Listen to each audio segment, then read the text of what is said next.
Maryse Le Cire, juriste, gérante de la boutique Multiblue Paradise.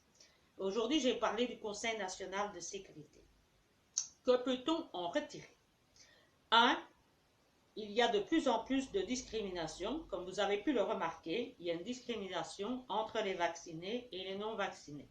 Les vaccinés ne seraient plus obligés de faire de tests PCR et les autres, oui. Or, en Belgique, il existe la Constitution et des lois qui imposent l'égalité entre tous les Belges. Même des dispositions européennes vont dans ce sens. On peut citer, à ce titre, l'article 23-61 du Conseil de l'Europe, qui dit que la vaccination contre le Covid ne peut être obligatoire et ne peut amener à aucune discrimination.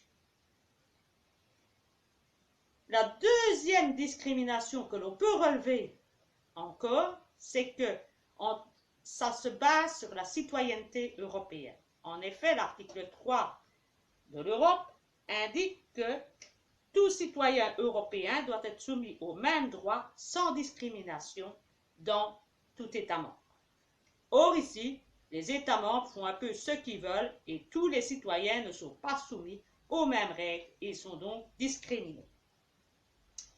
Troisièmement, un État de droit, il est là pour assurer une société meilleure en produisant un certain nombre de dispositions pour garantir l'égalité, la tranquillité, la sécurité et aussi la paix entre les citoyens et une harmonie entre toutes les personnes pour avoir un cadre de vie le meilleur possible.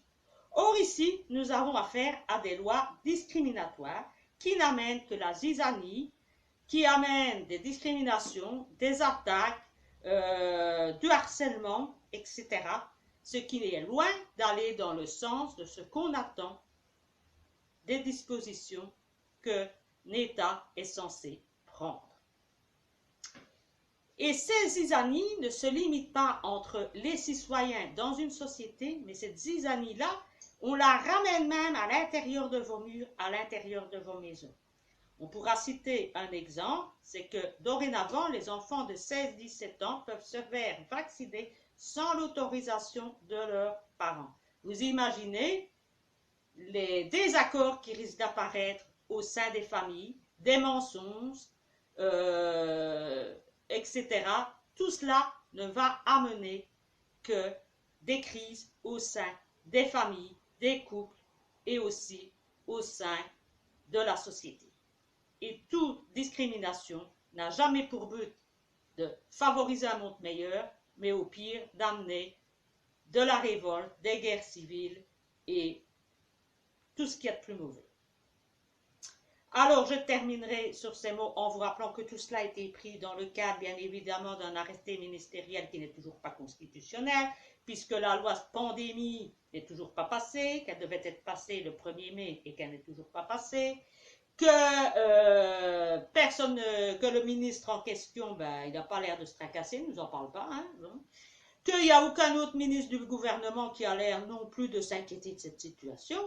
Et que dire du Parlement qui a sa vocation de contrôler le gouvernement et qui n'a pas l'air non plus de s'inquiéter que l'on prend des dispositions sans une loi, sans cadre législatif approprié et sans respecter une décision du tribunal. Un citoyen qui ne respecte pas le tribunal, on sait ce que ça devient. Un État qui ne respecte pas un tribunal, apparemment, c'est tout à fait normal. C'est sur ces mots que je vais vous laisser en vous disant, est-ce un monde et un État de droit comme celui-là que vous souhaitez laisser pour vous, pour vos enfants et pour les générations futures? Il est temps d'y réfléchir et sérieusement. À bientôt.